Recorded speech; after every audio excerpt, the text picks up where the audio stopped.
그리고 저는 지금 어린 아들을 혼자서 키우는 싱글 데디입니다. 아들을 엄마 없이 아빠인 제가 혼자 키우기로 결심을 하고 나서부터 저는 재혼 같은 건 꿈도 꾸지 않으리라 다짐했습니다. 앞으로 저에게 아내 같은 건 필요 없다고 생각을 했고 아들 하나쯤이야 저 혼자서 잘 키울 수 있을 거라고 자신했기 때문이었죠. 하지만 요즘은 그것은 자신감이 아니라 저의 자만일지도 모르겠다는 생각이 듭니다. 아들이 말을 하면서부터 엄마를 찾기 시작하더라고요. 친구들이 아빠 이야기보다 엄마 이야기를 더 많이 하고 어린이집과 유치원에도 아빠보다는 엄마들이 더 많이 찾아오니 아들이 자기 엄마는 어디 있는 거냐며 제게 물었던 적이 있었습니다. 그땐 너무 놀라서 뭐라 대답해야 할지 몰라 대충 하늘나라에 갔다고 설명을 해두긴 했는데 이게 맞는 건가 싶습니다. 그런 생각이 꼬리에 꼬리를 물다 저에게 고민이 하나 생겼습니다. 바로 재혼에 대한 고민이죠. 이혼을 할 때 재혼을 하지 않으리라 다짐했지만 아들을 봐서라도 재혼을 해야 되는 건가 고민이 되어 제 고민에 대한 해답을 제 3자인 여러분들에게 듣고자 사연을 보내봅니다. 여러분들이 제 사연을 한번 들어보시고 제 상황에서 재혼을 하는 게 맞는지 그냥 지금처럼 사는 게 맞는지 조언 좀 부탁드리겠습니다. 저는 대학을 졸업하자마자 바로 메이저 은행에 취직을 했습니다. 돈을 만지는 일을 하면서 돈을 크게 벌 생각으로 은행으로 들어온 것이죠.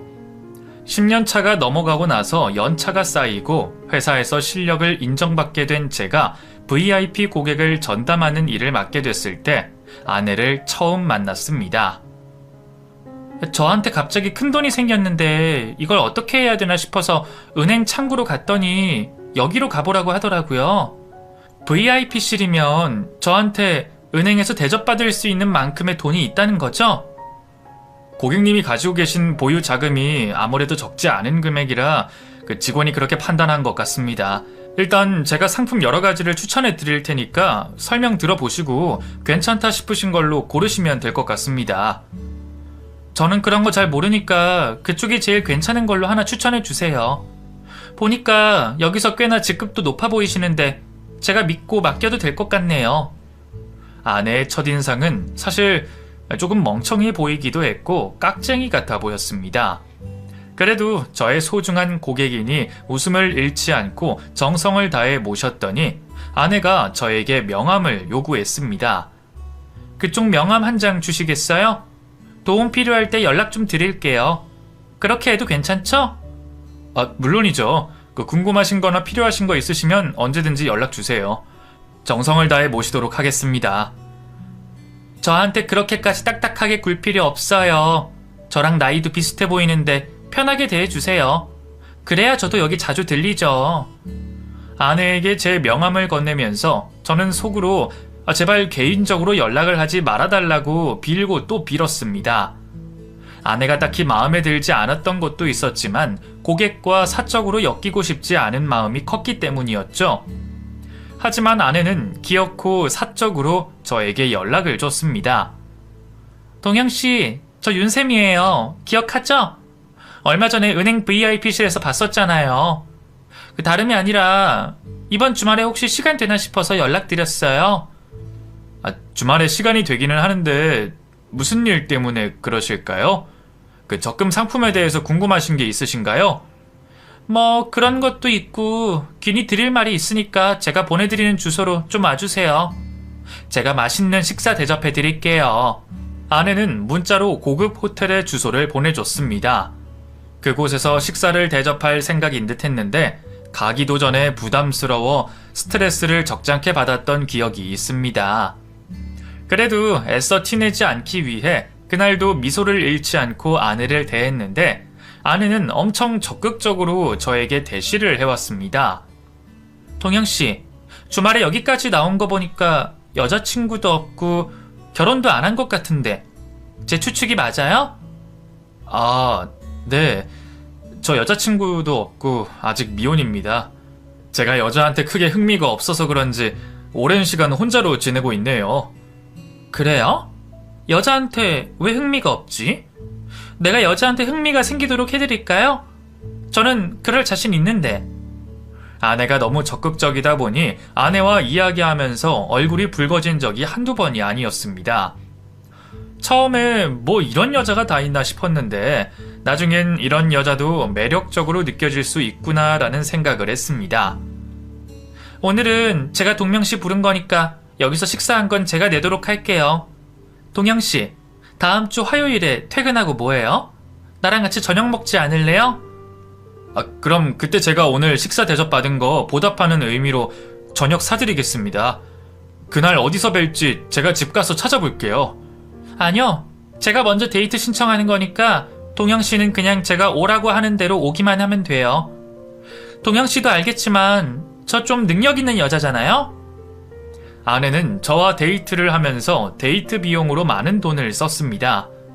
제가 여자한테 돈을 아끼는 편이 아닌데도 불구하고 아내와 만나면서는 제 돈을 쓸 일이 없었습니다. 세미씨, 이번에는 진짜 제가 내게 해줘요. 매번 얻어먹기만 해서 제가 정말 마음이 불편하기도 하고 죄송해서 그래요. 그럼 동영씨도 저한테 데이트 신청하면 되잖아요. 동영씨가 저한테 먼저 데이트 신청해서 만나게 된 날은 제가 안 낼게요. 그럼 되는 거 아닌가요? 그렇게 아내와 저는 일주일에 2-3번씩은 꼭 만나 데이트를 했습니다. 그러다 보니 자연스럽게 연인이 되더군요. 이럴 생각은 아니었는데 정신을 차려보니 어느새 아내는 저의 손을 잡고 걷고 있었습니다. 그러던 어느 날 밥을 먹고 있는데 아내가 제게 저의 재산 공개를 요구했습니다. 근데 아무리 생각해도 너무 불공평한 것 같아. 자기는 내 통장에 얼마 있는지 다 아는데 나는 자기 재산에 대해서 아는 게 하나도 없잖아. 그게 왜 불공평한 거야? 나는 일 때문에 어쩌다가 알게 된 거고 당신이랑 나랑은 은행에서 만난 거잖아. 뭐 어쩔 수 없었던 거지 불공평한 건 아니야. 그래도 불공평하다고 생각해. 나도 지금 자기 재산이 얼마나 있는지 그리고 연봉은 얼만지 알고 싶어. 솔직히 우리 나이에 연애하는 거면 결혼 전제로 하는 거고 그 정도는 알고 만나야 되지 않겠어? 저의 재산과 연봉을 공개해달라는 아내의 요구에 고민이 되기는 했지만 아내 말대로 결혼을 전제로 연애를 하고 있기도 했고 저만 아내의 재산에 대해 다 알고 있는 것도 어느 정도 불공평한 게 있으니 쿨하게 공개를 했습니다. 은행원들 돈 잘 번다 하더니 진짜 잘 버네? 자기는 연차도 쌓였고 직급도 있으니 그 정도 받는 거긴 하겠지만 은행원 진짜 할 만한 직업이다. 나쁘지 않은 직업이기는 하지. 뭐 어쨌든 나도 재산이랑 연봉 공개했으니까 이제 이런 건 그만 묻기로 해. 미소 짓는 아내를 보니 저의 재산의 규모와 제 연봉이 꽤나 마음이 드는 듯 했습니다. 남들이 보면 아내를 속물같이 볼 수 있겠지만 제가 돈과 관련된 일을 해서 그런지 제 눈엔 그런 반응이 나빠 보이지만은 않았습니다. 그렇게 아내와 연애를 한 지 1년 반 정도가 됐을 때 아내가 저에게 선물이라며 무언가를 건넸습니다. 그 상자 안에 내 선물 담겨 있어. 당신이 지금까지 한 번도 가져본 적 없고 돈으로 살 수 없는 아주 귀한 선물이니까 기대해도 돼. 오늘 무슨 날도 아닌데 갑자기 무슨 선물을 준비했어? 오늘 무슨 날이야? 아님 자기 개라도 탔어? 에이, 그만 말하고 얼른 열어보라니까. 나도 당신한테 이런 선물 주게 될지 상상도 못했어. 아내가 건넨 작은 상자 안에는 임신 테스트기 하나가 놓여 있었고 그 임신 테스트기에는 빨간 선 2개가 선명하게 그어져 있었습니다. 놀란 제가 아내를 말없이 바라보자 아내가 웃으며 저를 껴안았습니다. 맞아. 자기 아빠 됐어. 드디어 아빠가 된 걸 축하해. 요즘은 아이도 혼수라고 하잖아. 우리 아이도 생겼으니까 이제 연애는 그만하고 어서 빨리 결혼하자. 당연히 자기랑 결혼할 생각이기는 했지만 이렇게 결혼하게 될 줄은 나도 상상을 못했네. 일단 부모님한테 인사 먼저 드리도록 해야겠어. 결혼식을 올리기도 전에 아빠가 된 게 당황스럽기는 했지만 저보다 더 당황했을 아내를 위해 티내지 않으려고 노력했습니다. 그리고 저는 바로 아내를 데리고 저희 부모님 댁으로 인사를 드리러 갔습니다. 아버지, 어머니, 제가 전에 말씀드렸던 제 여자친구입니다. 이 친구랑 결혼할 생각이기는 했는데 저희 둘 다 성격이 급해서 그런지 아이가 먼저 생겨서 조금 일찍 인사드리게 됐어요. 장가를 갔어도 진작에 갔어야 할 나이라 먼저 아이 갖고 결혼하는 것도 나쁘지 않다고 생각한다. 그나저나 배부르기 전에 하루라도 빨리 식을 올려야 될 텐데 가능하겠어? 저희 어머니께서 결혼식 이야기를 꺼내자 아내가 갑자기 저와 저희 부모님들의 눈치를 보기 시작했습니다. 그러면서 아내는 제게도 하지 않았던 이야기를 저희 부모님께 말했습니다. 아버님, 어머님, 정말 죄송한데 저희는 결혼식 따로 올리지 않을 생각이에요. 오늘 그것도 두 분한테 허락받으려고 왔어요. 결혼식을 안 올린다니? 결혼식 안 올리고 혼인신고만 하고 살겠다 이 말이야? 뭐 옛날이야 돈이 없어서 그렇게도 많이 했다지만 요즘 세상에 결혼식을 안 올리는 사람이 어딨니? 너희도 사회적 체면이라는 게 있는데 결혼식은 올려야지. 혼전 임신한 게 부끄러워서 그러는 거니? 어머님, 그게 아니라요. 저는 어릴 때부터 결혼식을 안 하는 게 제 작은 소망이었거든요. 사실 결혼식은 결혼하는 당사자들도 그렇고 오시는 하객들도 그렇고 모두를 힘들게 하고 번거로운 일이잖아요. 보여주기식이나 다름없다고 생각하니까 생각만 해도 피곤하고 돈이 아깝게 느껴져서요. 너희가 돈도 없는 것도 아닌데 그런 생각을 왜 하니?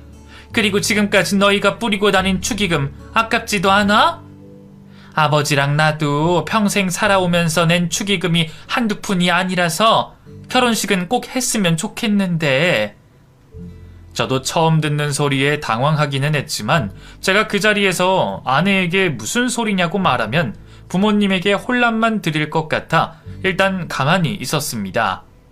그리고 결혼식을 올리지 않겠다는 아내의 말에 저희 어머니는 어이없어 하셨습니다. 어머님, 축의금 때문에 그러시는 거면 저희 결혼식에 들어가는 비용을 어머님이랑 아버님한테 드리도록 할게요. 그걸 축의금으로 생각하시면 될 것 같은데 그렇게라도 하면 안 될까요? 대신 웨딩 촬영도 하고 신혼여행도 다녀오고 하려고요. 당사자들이 안 한다고 하는데 거기다 대고 내가 억지로 하라고 할 수도 없는 일이라 뭐라 할 말은 없지만 일단 시간이 있으니 다시 고민 좀 해봐라. 난 되도록이면 결혼식은 올렸으면 좋겠네. 저희 부모님은 결혼식을 꼭 올리길 바란다는 의사를 표현하셨지만 아내는 꿋꿋이 자신의 의견을 밀어붙였습니다. 솔직히 저는 해도 되고 안 해도 되는 거라 아내의 의견을 따르기로 했는데 부모님들이 많이 서운해 하셨습니다. 나도 우리 아들 멋있게 장가가는 모습 보고 싶었는데 아쉽지만 어쩔 수 없지 뭐. 결혼식을 올리든 안 올리든 뱃속에 있는 아이까지 해서 너희 셋 잘 먹고 잘 살아야 된다. 부모들은 더 바라는 것 없고 그거면 되니까 잘만 살아다오. 저희 부모님을 만나 뵙고 난 후 장인 장모를 만나 뵈려고 했는데 아내가 장인 장모와의 약속을 미뤘습니다. 그게 3번 이상이 되고 나서는 괜히 이상한 생각이 들었던 제가 아내에게 말했습니다. 장인어른이랑 장모님은 내가 마음에 안 드시는 거야? 그래서 계속 이렇게 약속을 미루시고 나 안 보시려고 하는 건가? 그런 거라면 솔직하게 말해줘. 절대 그런 거 아니고 마침 타이밍이 계속 어긋나서 그러는 거야. 내가 이번 주 주말에는 꼭 모시고 올 테니까 그런 걱정하지 마. 그렇게 겨우 만나게 된 장인과 장모는 제 예상대로 저를 딱히 마음에 들어하지 않는 눈치셨습니다. 저에게 궁금한 게 없으신지 질문도 하지 않으셨고 제 물음에도 길게 대답하지 않으셨으며 눈도 마주치지 않으려고 하셨죠. 그러다 식사를 다 마칠 때쯤 장모가 입을 열었습니다. 김서방, 내가 자네한테 할 말이 하나 있는데 기분 나쁘게 듣지도 말고 서운하게 듣지도 말고 오해하지 않고 들어줬으면 하네. 네, 걱정하지 마시고 하실 말씀 있으시면 다 해주세요, 장모님. 상견례 말이야. 그거 안 하면 안 될까? 어차피 결혼식도 안 올리는 마당에 그런 걸 해서 뭐 하나 싶어. 솔직히 사돈들이랑 이웃처럼 매일 보고 지낼 것도 아니잖아. 그리고 애 낳거나 하면 그때 인사드리면 되니까 그렇게 하는 게 어때? 아내와 합의가 된 내용이 아닌지 아내가 당황해하며 수습하려 했습니다. 아니, 엄마, 나한테 미리 말을 하지 그랬어. 그러면 내가 어머님이랑 아버님한테 직접 말했을 텐데. 엄마 의견이 그렇다면 어쩔 수 없으니까 그렇게 하도록 하자. 자기야, 우리 엄마 말대로 그렇게 해도 괜찮겠지? 당연하지. 뭐 정식적으로 상견례 날짜를 따로 잡아서 인사드리지 말고 다음에 자연스럽게 만나게 되면 그때 인사드리는 걸로 할게요, 장모님. 상견례도 하지 않겠다는 장모의 말에 솔직히 많이 언짢기는 했지만 이것 또한 저희가 강요할 수 없는 일이라 생각했습니다. 그리고 바로 몇 주 뒤 추석이 다가와 아내에게 처가에 들리자고 했더니 아내가 기겁을 하며 손사래를 쳤습니다. 아니야, 굳이 엄마 집까지 갈 필요 없고 우리 그냥 당신 집으로 바로 가자. 엄마랑 아빠도 우리 안 와도 된다고 하셨거든. 자기 친정 어디라고 했었지? 경기도라고 하지 않았어? 아무리 그래도 결혼하기로 하고 첫 명절인데 처가도 들리는 게 맞지. 우리 집 저기 동탄 신도시 알지? 거긴데 여기랑 가까우니까 차라리 그냥 엄마랑 아빠 보고 우리 집으로 오라고 할게. 그렇게 하면 되겠지? 아내는 기어코 명절날 장인 장모를 자신의 집으로 불러들였습니다. 자식들이 집으로 먼저 찾아가는 게 도리라 생각했는데 아내는 제 말을 듣지도 않았습니다. 아내 집에 도착한 장모는 짐을 내려놓으시며 이렇게 말했습니다. 아우, 서울까지 오는 게 일이다, 일. 버스 타고 기차 타고 몇 번이나 갈아타야 되는 거야. 장모님, 오시느라 고생 많으셨죠? 다음부터는 저희가 갈 테니까 굳이 서울까지 올라오지 마세요. 이번에도 저희가 갔어야 했는데 정말 죄송합니다. 아니야, 거기가 어디라고 김서방이 오겠어? 촌구석이라 길도 험악하고 길이 꾸불꾸불해서 운전하기도 힘들어. 장모의 말에 주방에 있던 아내가 갑자기 거실로 달려나와 장모에게 소리를 질렀습니다.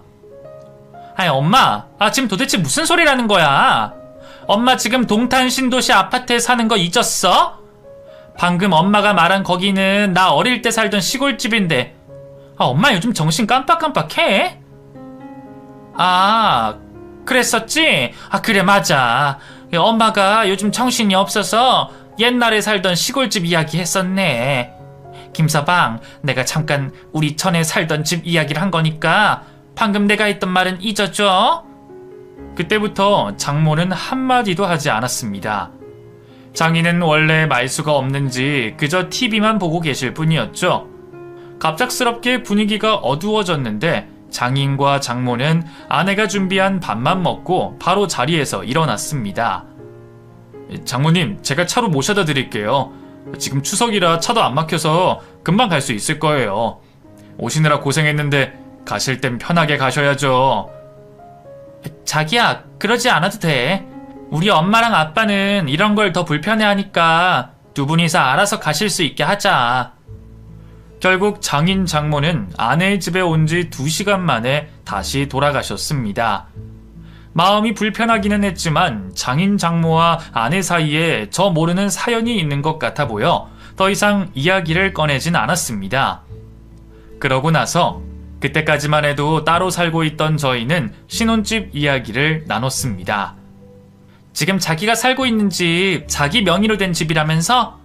평수도 50평대고 신축 아파트에 위치도 좋으니까 거기서 신혼 시작했으면 좋겠다는 생각이 들어. 아이도 태어나면 아이방도 있어야 되니까 자기 집이 딱일 것 같거든. 자기도 그렇게 생각하지?